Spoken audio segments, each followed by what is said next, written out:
My research of the last year has led me to the conclusion that not even low Earth orbit is possible, that the International Space Station is a hoax, and all manned space travel is fake. First, though, let's have a look at the International Space Station. I want to talk about some of the anomalies I see there. For the inside of the International Space Station, there are a couple of zero-gravity tricks that they use to fake it. The first is they have a complete mock-up of the International Space Station built on the inside of an airplane. And that airplane does a bunch of rises and falls. It does a upside-down parabolic trajectory, and that simulates zero gravity. The other main way they simulate the zero gravity is with suspension in front of a blue screen. And they use that trick for extended periods of time, for longer than 45-second segments. But they can't move around as much. They can't do the acrobatic flips and rolls in the extended mode. So there's full motion mode where they can fully move around, and that's faked in a plane. And then there's suspended or extended mode where they're suspended by wires in front of a blue screen. They don't move around as much, but they can make the scene last for a longer period of time. In this scene, Chris Hadfield bends down in order to adjust something, and you can see on the back of his shirt a couple of upticks on either side where you would expect wires to come in on either side of that harness in order to support it. Of course, they've computer graphicked out the supporting wires. You can't actually see them, but what you can see is a very slight discoloration where it's slightly lighter and then it goes slightly darker. And that's strange. That shows a couple of things. First of all, it shows that this isn't live from space. They're often portraying that this is live.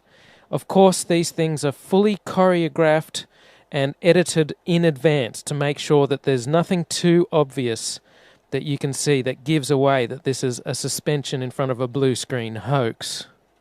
The other thing it shows is that this is not raw footage coming to us. This is edited stuff. This is supposed to be a legitimate space program. This is supposed to be the International Space Station, and we should be able to see whatever's going on. But they edit things because the whole thing is edited. In one extended mode scene, Chris Hadfield on the right is going back. He's going back, and then he just stops. That's an odd motion. You would expect if this was true zero gravity that you have to support yourself, you have to stop yourself on both the top and the bottom of your body as you're drifting back. If you just stop yourself with your feet, then your head will rotate backwards. Conversely, if you just hang on at the top with your hands, then your feet will still keep moving. You have to support yourself at both the top and the bottom of your body. But his hands, Chris Hadfield's hands, aren't touching anything. He just goes back and then he stops. And that's odd. You can see a sort of a harness sticking through the t-shirt of Chris Hadfield. It's a harness that's around the waist. That's how they're supported.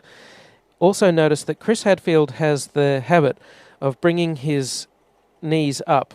That's because his stomach muscles aren't as strong. He doesn't have as much midriff strength as some of the others who are able to elongate their body and make the hoax look a bit more realistic.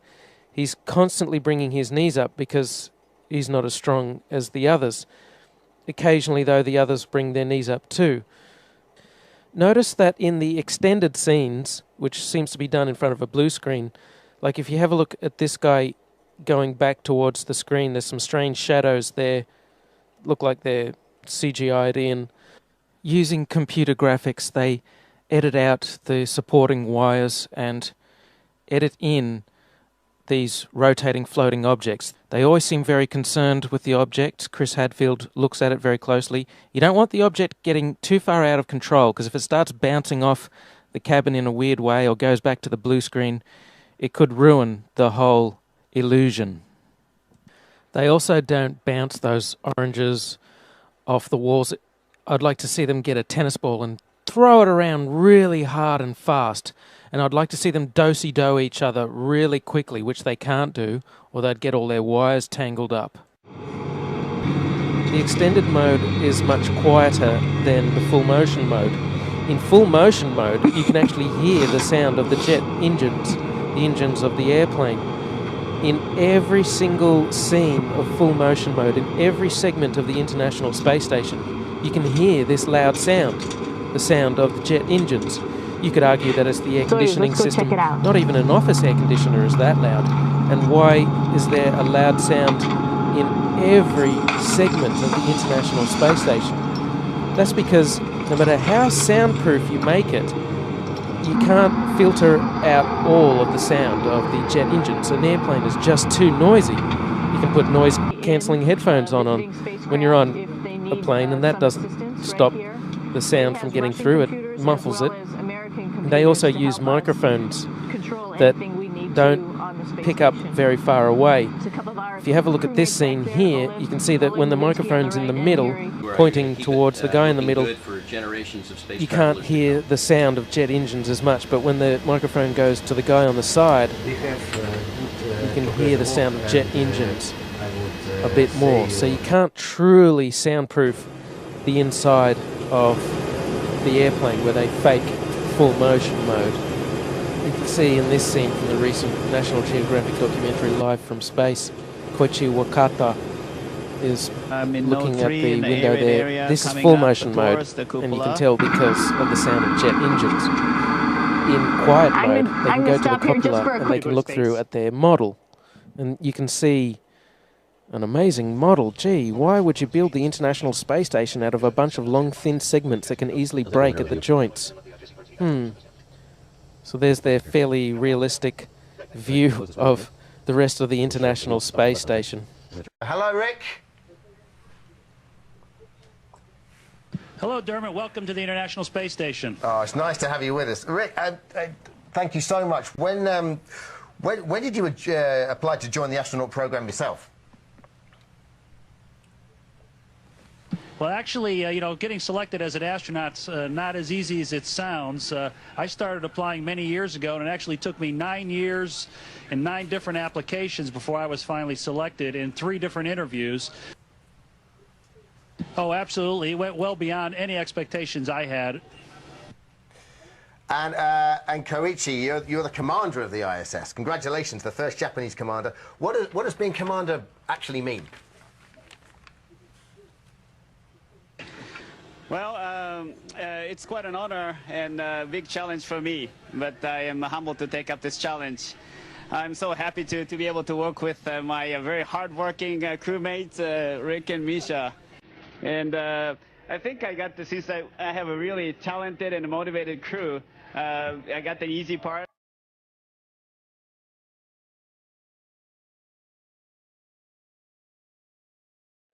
Just to make sure that they're eating fine and they're sleeping fine and just having fun up here. And I need to make sure that we have good communication with the flight control team. It's a wonderful team all over the world.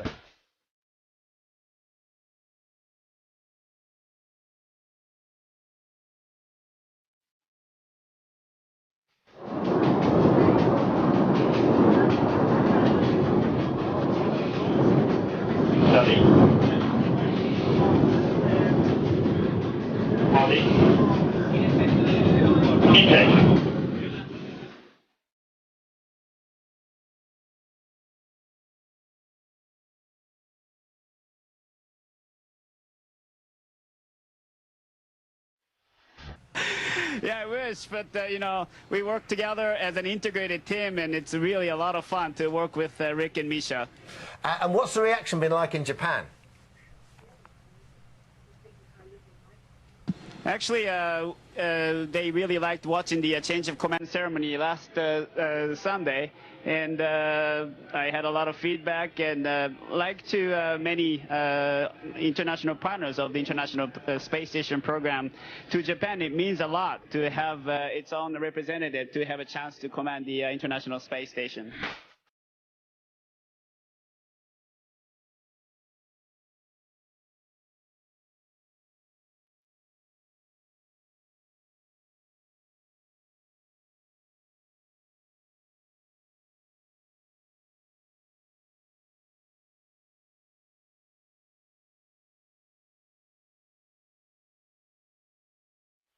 Now have a look at their feet. There's stabilization bars, blue stabilization bars.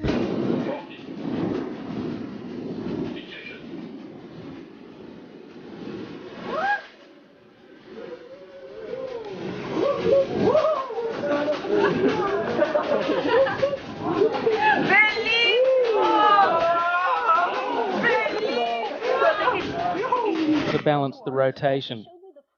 As he moves away from there, he moves forward.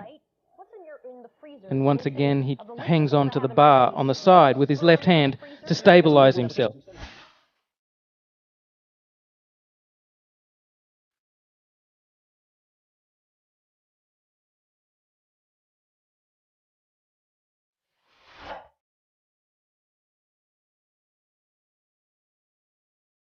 From the International Space Station. Hello, Katie. Hello. This is so cool, isn't it? Hey, Katie, I want to welcome ask aboard you a the space question. station. This is Leah. Look at this. Wow. Are you going to be okay, or? There's a delay, too, so we got to take that into consideration. Katie, can you hear me? You know, we Yes, I can hear you. Yes, I can hear you. Oh, good. Thing we do, we're weightless, and all the things we're doing it with are weightless as well. So you start off with that teeth brushing thing, and I have to say, you know, spitting, that's going to be a problem. So we swallow our toothpaste, and the day goes weightless from there. And what is your average work day? Is it like a real 8-hour day, or? And then what do you guys do? You sit around looking out the windows? Or what do you guys do? This is what I want to know. That scare you? I won't say they scare me, but I'll tell you that I take them very, very seriously in that we exercise, about almost 2 hours a day, which I'll say I'm not disciplined enough to do down on the earth. But I do it up here because the implications of not exercising are really having a tremendous amount of bone loss. And I have a 10-year-old, and I figure I still have a lot of running around to do when I get home. Katie, I wanted to ask you, other than your family, your son, as a woman, what do you miss the most?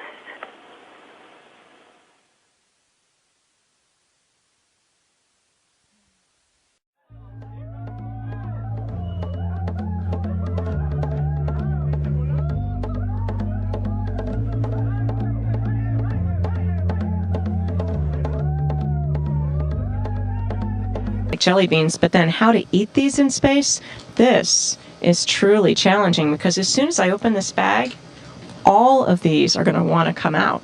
And so I'm going to have just a couple come out.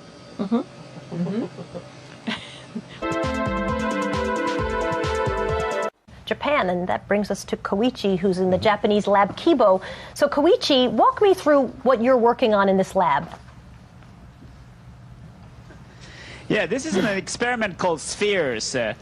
And these satellite robots are specifically designed to function in the microgravity. They contain the software that the scientists are testing. At first, this looks like a full motion scene to me, but on closer inspection, I think this is a suspended mode scene. When it's sped up, you can kind of see them swinging, and it has the same backdrop as the other suspended mode scenes. And then there's this weird part. Rick Mastracchio puts out his hand and he moves forward. Maybe he's using his feet to wedge himself forward somehow, but it doesn't look like it. The floor is smooth. His foot is behind that blue handle that's attached to the floor that he keeps both of his feet under and keeps shuffling back and forth on. He sticks his left hand out and then he just moves forward. He is Superman. That's how Superman moves forward. He sticks out his arm and he flies. Another aspect of the illusion of space travel is spacewalks. These are faked inside a swimming pool. It's a custom-built swimming pool, and that's a great way to fake zero gravity. About 6 months ago, in 2013, a gallon of water leaked into one of their spacesuits in a matter of seconds. NASA doesn't really have a proper explanation for how on earth this could have happened. There shouldn't be water leaking into someone's helmet and a person almost drowning in space. How can you drown in space? They now wear snorkels to make sure that they don't drown in space. How can this be happening? A snorkel in space? There could be some water in the porous plate sublimator. When they were on the moon, They supposedly had about a gallon of water, but that cooling system is supposed to be well away from their head. There really is no sane explanation for why a gallon of water would leak into someone's spacesuit, unless you realize the whole thing is faked inside a swimming pool. In this scene, you can see the Chinese spacewalk, and you can see a bubble coming up from the guy's suit. How do you have a bubble in space? Space is supposed to be a vacuum, not a swimming pool. But it's obviously just a swimming pool filled with water. Obviously, there would be some equipment that they could only fix from the outside, but a lot of these spacewalks, it seems like equipment they easily could have configured to be accessible from the inside of the International Space Station. It seems more like an excuse to get out and show their other space trick, which is the faking of spacewalks in a swimming pool. In this vid, you catch a glimpse of someone wearing a scuba tank. Scuba tanks in space? Snorkels and scuba tanks in space? They act like a spacewalk is just a walk in the park, like there's very little danger involved at all. They're looking through the spacesuits. Oh, here's a spacesuit, we're going to go for a spacewalk. As if there's no danger at all, like they don't care. They don't care. They don't act like they're in a life-threatening situation, like they could die at any second, even though they can. So you would think to preserve their life they would want to minimize the amount of spacewalking that they did. But there seems to be an abundance of equipment on the outside of the International Space Station that constantly requires repairing, which makes for a good TV spectacle and is inspired by movies like Sandra Bullock's Gravity. And after Gravity came out, they of course had to do another spacewalk to fix some emergency, some piece of equipment that their lives depend on that amazingly they can fix every time. But you know what? Thanks to the genius of the engineers at NASA, they employ snorkels in space now, so that should stop them from drowning. Right, so the snorkel, as I mentioned, this is actually a part that we can change out on the spacesuit. It's part of a waterline vent tube assembly, which is actually what runs from the backpack of the suit, and it's what hooks up to the liquid cooling and ventilation garment that the crew members wear. So normally these tubes will be passing water that's providing cooling around the crew member's body. So some smart engineers on the ground were able to figure out, hey, it's a similar diameter to a snorkel that you have for scuba diving. So what if we're able to, each waterline vent tube assembly has 2 of these tubes. So by just sacrificing one of our spares on board, they were able to come up with a way to just snip off the ends and then file it so that it's not rough in the crew member's mouth, and then apply Velcro. We already have Velcro inside the suit, which is what holds the drink bag up to the front part of the suit. So they were able to come up with this ingenious idea to hold it in. Well, I guess the unique experience is a really good way to describe it. There's one aspect, the part of being outside that is really similar to being in the NBL, the training facility, the neutral buoyancy lab, the big swimming pool we have at Johnson Space Center down in Houston. Everything looks the same in that swimming pool, but outside, there's a big Earth going by. There's sunsets and sunrises to kind of wake you up or brighten, kind of blind your eyesight, and so just the view is what's completely different. That's what takes your breath away when you're trying to get back to the business of doing your work, and amazingly enough, the Earth is just rotating by underneath you. And, we talk about spacewalks, but it's a bit of a misnomer. It's more like space floating. You're really not out there walking. And I guess the best analogy I can tell everybody is if you could imagine yourself scuba diving in a suit of armor, that's about what spacewalking is like. And the Wide Field Planetary Camera 2 is clear of the structure of the telescope, and now FOISTA will be maneuvered by Meg. It's a Chinese spacewalk. A bubble rises in the pool. It's complete fraud. Here the helmet gets hit on the International Space Station, and a bubble rises into the pool.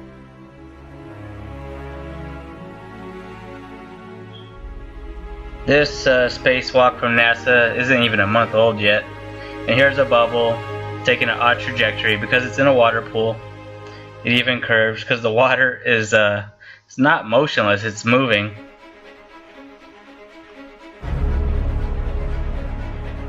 And here on the International Space Station, they once even got caught with a scuba tank in space. It's ridiculous that they get away with this shit. What's even more ridiculous about them filming spacewalks in a water pool, and spacewalks are impossible, is that the women for the hoax perm their hair. Here she's in front of a blue screen, and the background is not moving. The cable is completely still. And in real life, there would be airflow in the space station. The space station would be making adjustments that would not stay fixated. It's just a screenshot. And they just put it in the background. It's blue screen. And her hair is permed for this ridiculous hoax. This is a video that I made about the absurdity with their hairdos. They perm their hair. It's ridiculous. Their hair stays fixated. The public doesn't notice that their hair is permed. And yeah, the women are completely ridiculous on the space station. In 0G, hair is moving through air. It behaves like hair moving through air. It does not stay fixated into position. And yet, when you watch them on the International Space Station and you look at their hair, it always stays in a particular position relative to their head, and it doesn't flop around naturally like it's supposed to. And here is Perm Lady Head. I mean, look at her. She looks like Medusa. She looks like she has fixated snakes coming out of her head. It's permed like that. Here and be pretty relaxed. Everybody has a hand. Here's another idiot. Her hair is completely fixated. It's a perm. It always springs back into that particular position. It's ludicrous. I mean, look at this idiot. She must be a Freemason or something. Because sometimes that's who they get to do these hoaxes. They're sworn to secrecy, and they're fucking pieces of shit.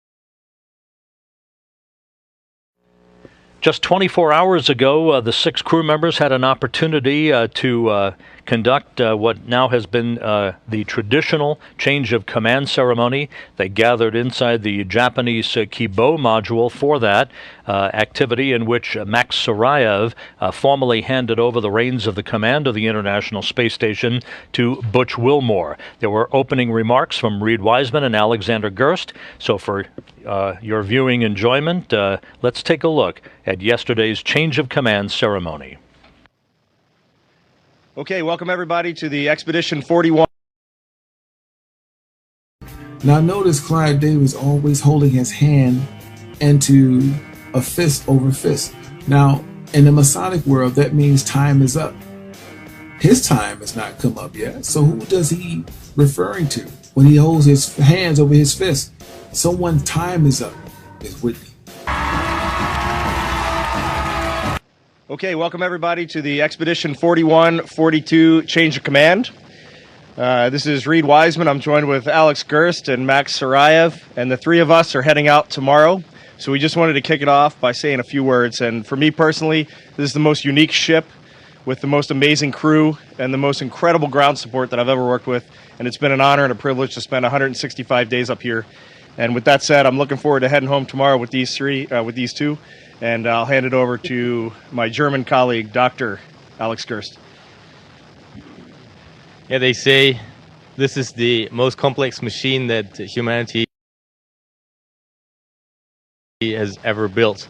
Now, even after half a year on board, event of this, and let me introduce a new commander of International Space Station, Captain Wilmer Butch.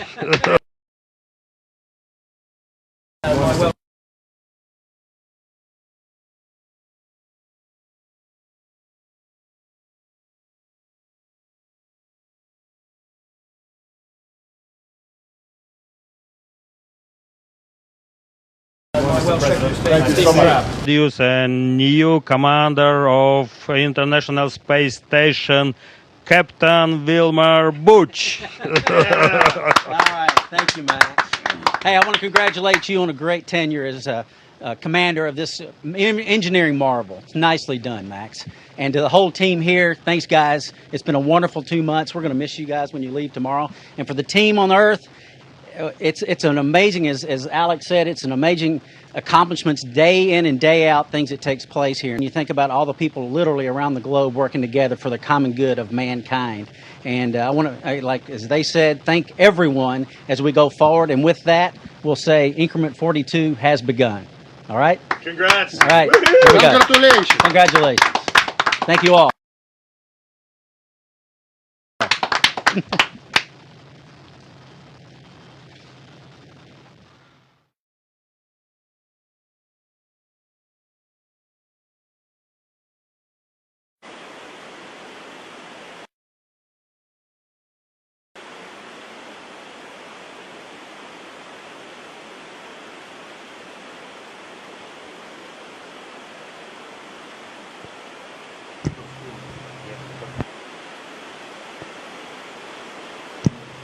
Houston and Moscow.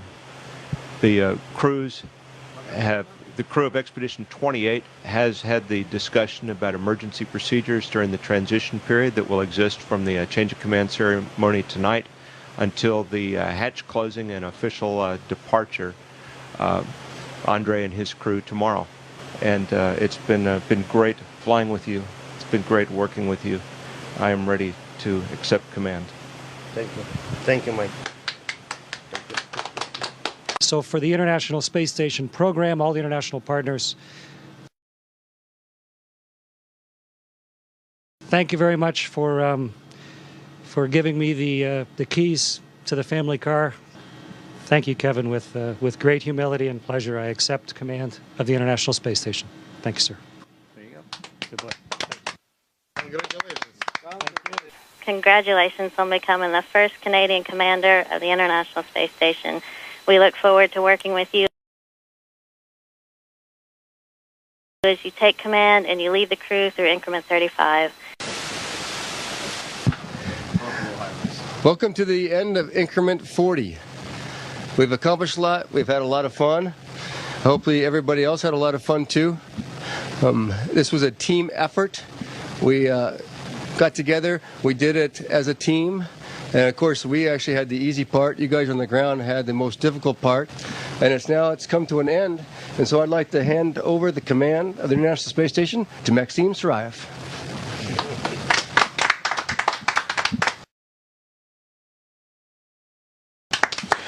Thank you very much and welcome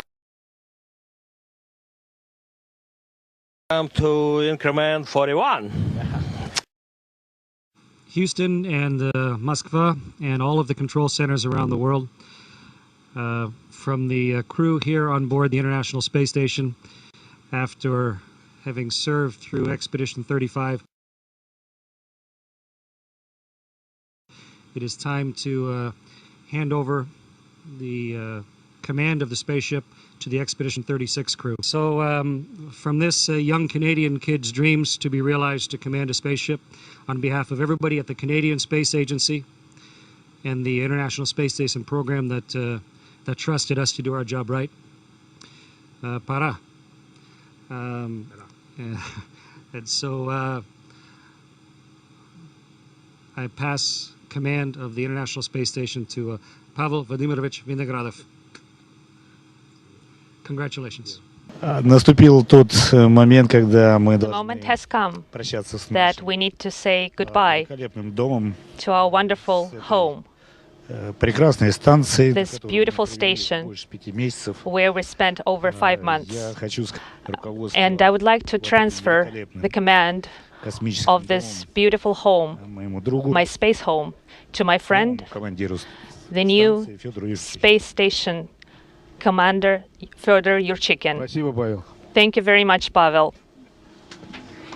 Спасибо, дружище. Thank you, my great friend. Expedition 38.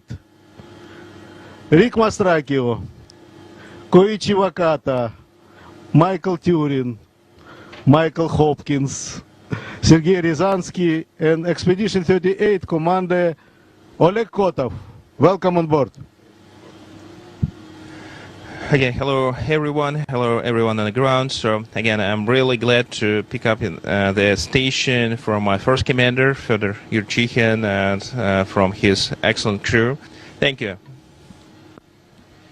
ИЦУК Москвы официально MCC Moscow. принимаю командование 38. I am taking over the command of Expedition 38. Welcome on board. Welcome Increment 38, and good luck to us in our work. It's a great joy for me to be here with you today. For me, it has been a privilege and an honor to serve as commander of the space station and to work with such a gift crew as well as such dedicated ground support staff at all of the Mission Control Center. So, Gennady, it's your time to be commander. That's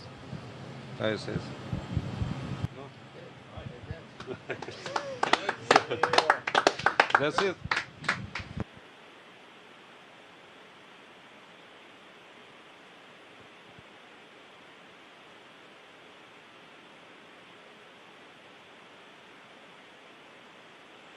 Well done, Expedition 31, and congratulations, Expedition 32. It's a pleasure to work with all of you, and we look forward to many days and hours working with you, Expedition 32, and looking forward to congratulating our friends back down on the ground, Expedition 31. Lots of things could go wrong. They're on the edge of death every second, yet they act like giddy children with gay abandon. Another curious thing is, take this piece of exercise equipment. They've deliberately detached it from the wall so that it's not directly attached to the side of the International Space Station, so that when they exercise, when they do their movements, the movements don't translate to the station and don't move the station around. That's a wonderful concept. I like that idea. You wouldn't want the station to be moving around a lot. The problem is, this piece of equipment is the only thing that they isolate from the International Space Station. Every other movement is translated to the station. They don't care. They don't bother to isolate the station from the people moving around inside. They grab these blue handles, which are all over the station. They often have to stabilize themselves on these blue handles. There seems to be so much motion in the International Space Station. If you take Chris Hadfield, he's moving through the station at breakneck speed, and then he stops himself on the wall. That motion is going to be translated to the station. The station is very big, it weighs many tons, but in space there's really nothing to stop these motions from moving the position or the orientation of the space station. The International Space Station uses several large gyroscopes for attitude control to maintain its proper orientation and so on. And there's a reaction control system consisting of rockets as backup, supposedly. We can only presume that the rocket-based reaction control system isn't employed very often, as they don't talk about it, given that there are so many people inside moving around, moving gear around all the time. And every time the solar panels were moved, every time the Soyuz docked with it, there would be motions impinging on the station, and this would move the station. So what you'd need is a system of rockets on the outside burning fuel in order to stop the International Space Station from misaligning, from moving out of place. When it comes to satellites and things in orbit, you don't want them moving around a lot. The International Space Station changes in altitude somewhat, supposedly. It goes up and down. They supposedly bring up 3 tons of water every year. That's hard to believe, but let's take that at face value. But they never talk about huge amounts of rocket fuel. But even without the rockets, all of these motions of the astronauts and the solar panels moving around would put tremendous strains on the joints, and they're not flexible joints. Having a huge airproof flexible joint of that size would be an incredible engineering feat. They don't have them anyway. There's not supposed to be any relative motion between sections. The International Space Station was made piecemeal. They started off with one section and then they added another section. It consists of a bunch of tubular sections which are joined together. It's an ad hoc design. Here are a few scenes from the tour of the International Space Station that they take you on. And I noticed that there's no airlock between sections. This means if there's an air leak in one section, they will be affected in all sections. They're quite likely to all die. You could wear the spacesuit. That would work for a few hours until you had to eat. And then you'd have to take the spacesuit off and you'd be exposed to the vacuum of space and you'd be dead. The porous plate sublimator only lasts for a few hours anyway. Sometimes they're tethered. Do they have tether points on the inside of the International Space Station? Not likely. They don't really design it with life in mind. You could argue that they all scramble into the Soyuz and try and get back to Earth in the event of an air leak. Well, that would be very odd. They would have to completely change and recalculate all of the re-entry parameters if you're going to cram all 11 people or however many people they have on there. They have many people on the station at the same time. You also couldn't cram that many people, all 10 or 11 of them, into the one Soyuz at the same time. They only ever have one emergency Soyuz escape capsule. You couldn't cram them all in. It's very odd that they're up there in this life-threatening situation where an air leak could happen at any time and they could all die, and there's not even enough lifeboats for them to make it back to Earth. Having no airlock in between sections is very odd. The more sections they add to the International Space Station, the more dangerous it becomes, and yet they don't care. They just add as many as they like. Check that out. Sun sets, space station gets brighter. This is just a bunch of bogus garbage. You can only see it if you speed it up.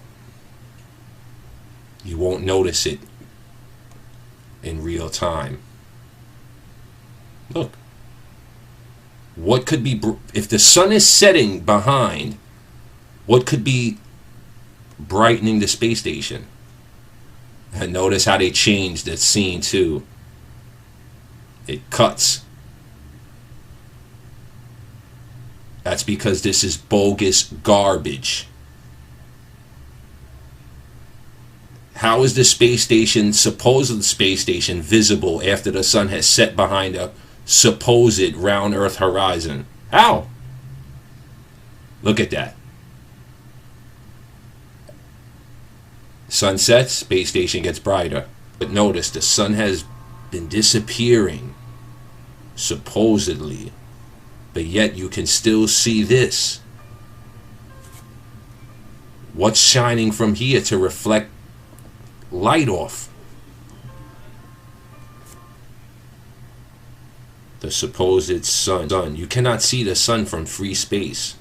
You need the Earth's atmosphere to see the sun and the stars. How they are able to see this is beyond me. The sun is setting.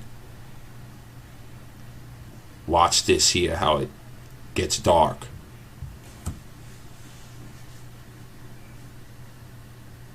But in the other video was still visible, and there was no sun. But I know many will say that the sun was out of the picture. It's just garbage. And you're being lied to. And NASA cannot hide it anymore.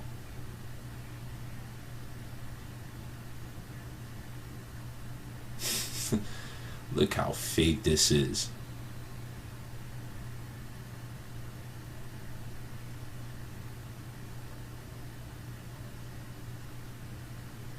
Look at that.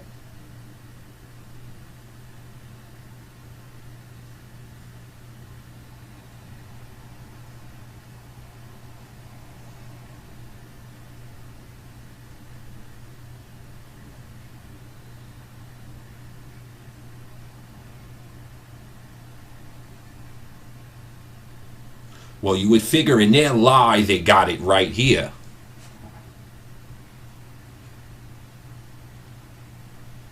Gone. Sunsets, space station not visible. Look at that. You can't, there it's visible, there it's invisible.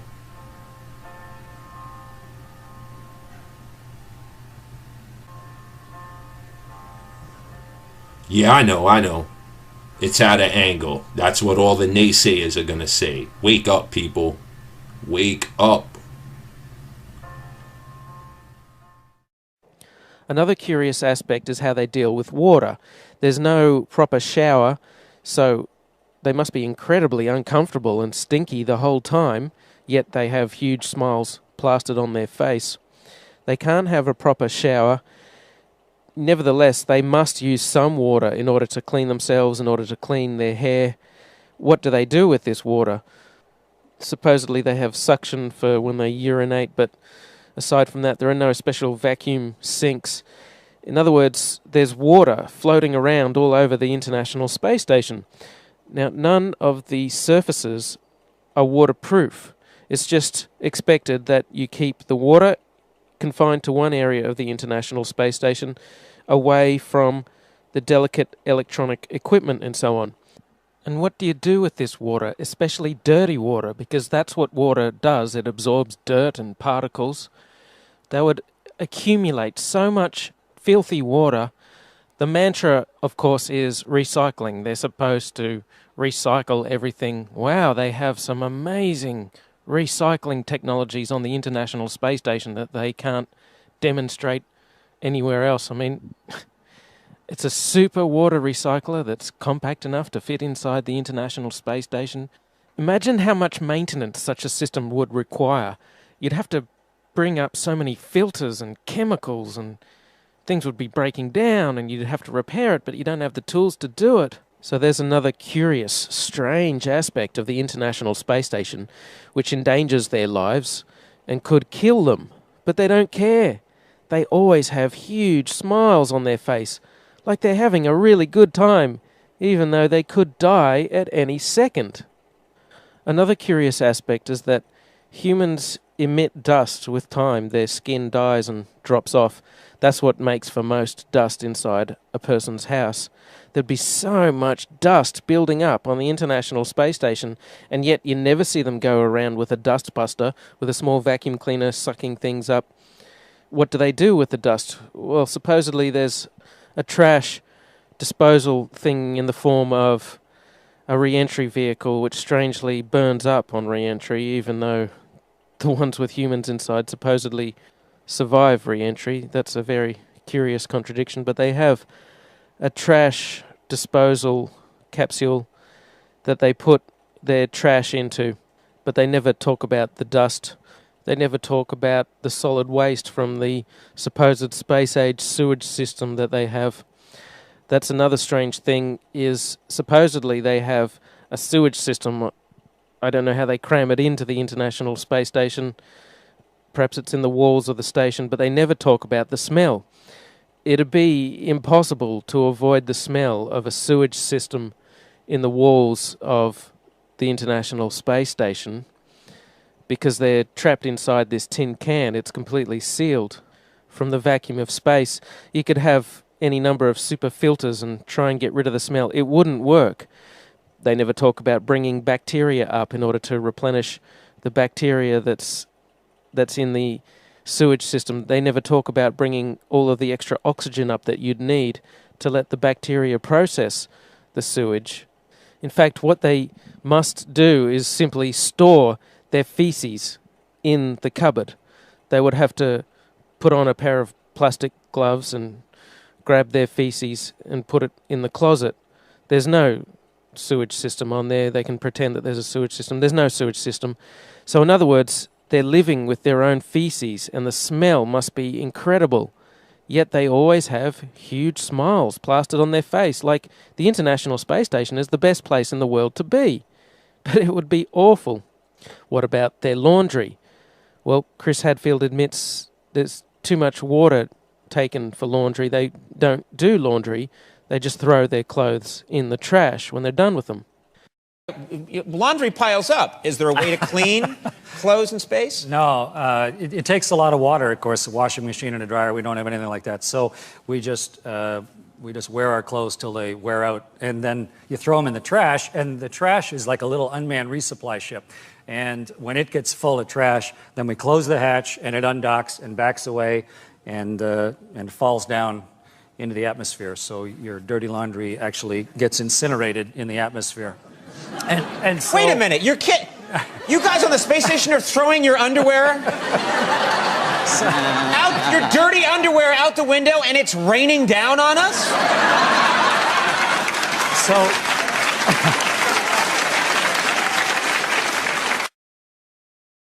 So take this woman, Sunita Williams, has supposedly been on the station for 200 days.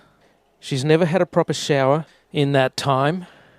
She's never laundered her clothes. She just wears her clothes for, I don't know, a couple of weeks, a month, and then throws them out. In other words, she stinks. She's horrible. She's clammy. She's disgusting. Living on the International Space Station, you might be 6 months without a real shower. Essentially, you have a sponge bath is what you do every day. And yeah, you do get pretty sweaty because you're working out.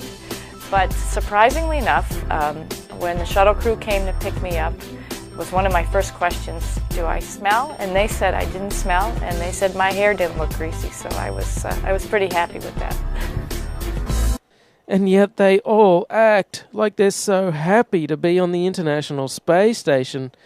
It seems mandatory to smile if you're on the International Space Station. I guess when you're doing a hoax, you have to have a big smile plastered on your face, because that's what distracts people. Now check this video out. The whole video is about a minute long. I said 45 seconds before was the maximum for full motion mode. It may be more like a minute that they can do this full motion zero gravity mode, because then the airplane finishes its parabolic trajectory. It has to dip down for a short period of time. There's double the gravity. Anyway, have a look at the end of this, and there's a strange motion to the center. Take a look at the way it moves. It kind of skips out of her control a couple of times. First it dips down and then up a little bit, and then at the end it goes up a little bit, and she kind of looks a bit embarrassed, like she's been caught putting her hands in the cookie jar. Oops, I hope you didn't see that. No, we didn't see, Katie. Just keep the beautiful smile on your face, and that'll distract us from the hoax. They supposedly urinate into these funnels. How do they keep it clean? How do they stop it from being encrusted with dried urine? You can't use water to clean it. You could, but you'd be wasting a precious resource, and then there'd be dirty urine-filled water floating around the cabin instead of ordinary water. So to summarize, they're living with their own excrement, their feces and their urine. They build the International Space Station out of long, thin segments. There's all kinds of motions being translated to the International Space Station through these blue handles everywhere. They could spring a leak between segments easily. There's no airlock between segments. They don't do laundry or have showers, and they're incredibly uncomfortable the whole time. They don't have access to proper medical treatment or facilities. They have to routinely go outside to fix equipment because they like to put stuff on the outside of the International Space Station that can only be fixed from the outside. So in short, this International Space Station is a suicidal hellhole. It's an awful place to visit. Every second their life is in danger and they could easily die, yet nothing ever goes wrong that they can't easily cope with and fix given the incredibly limited set of tools they must have up there. And they act like they don't care. The International Space Station is the worst place in the world to be, and yet they act like it's the best place you could be.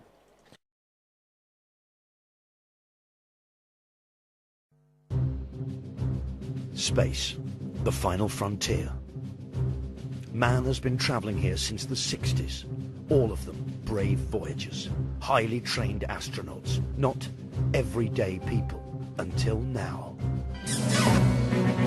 Our mission, to take ordinary members of the public, put them through a rigorous training regime on an isolated Russian military base, and then blast them off into space. Or so they'll think. Unbeknownst to them, they'll never actually leave UK soil. The scene is set. The countdown to launch has begun. Will the contestants even want to go into space? And if they do, will they fall for the biggest practical joke in television history? We're about to find out in Space Cadets.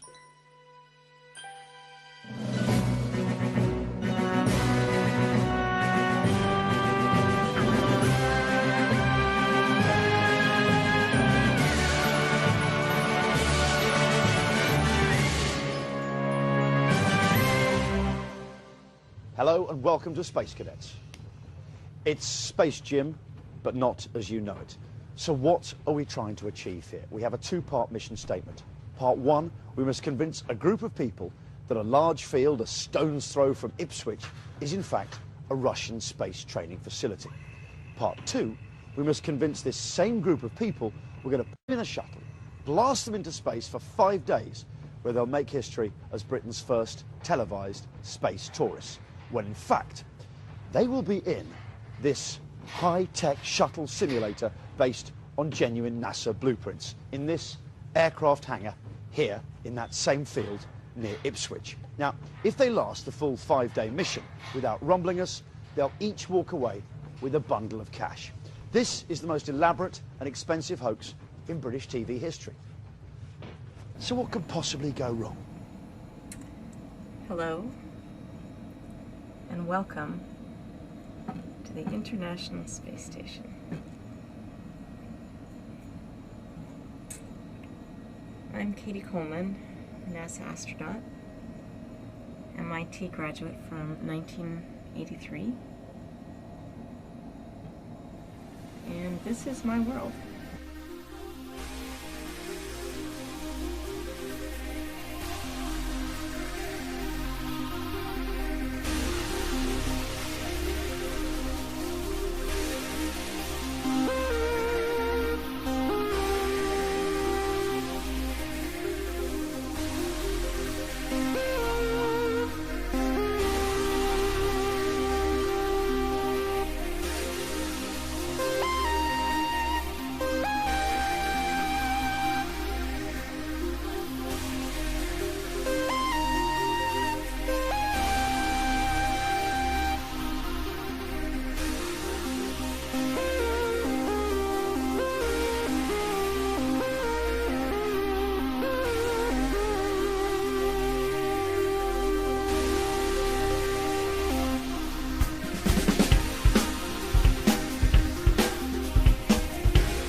That's zero gravity for you. Oh, you just can't stop. All right. Alright, so pull it in, people, pull it in. Thank you so much. Fake ass shit. Yeah, you're still in space. Great flip.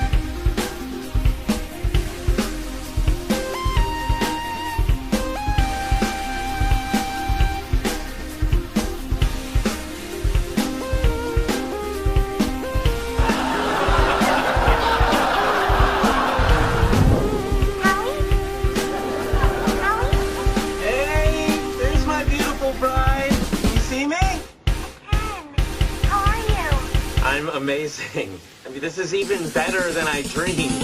I look out the window and it's all so unbelievable.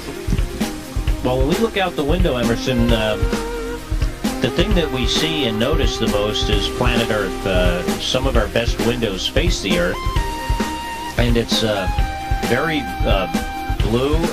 Hey, look, this pen is floating. How crazy is that?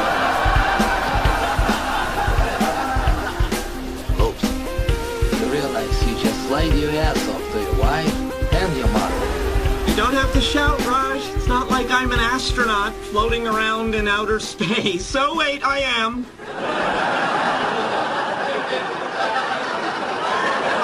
So, is it everything you hoped it would be? It's better. I wake up every morning and I just can't believe I'm on this incredible adventure. Well, most fun is actually waking up every single morning and realizing that I am still here on the space station. I mean, I grew up as a scientist, and then I was really excited about trying to be an astronaut. Became an astronaut, but still, part of you just doesn't believe that you'd really get to live in space. Weightless. Free orbit. Just where are we? You mean this thing is working? We're... No, sir. Not me. Nobody ever told me this was practical. Turn this thing around, you hear? Take me back. I ain't going. That's just to look at. I'm sick. Take one of these pills. It'll settle your stomach.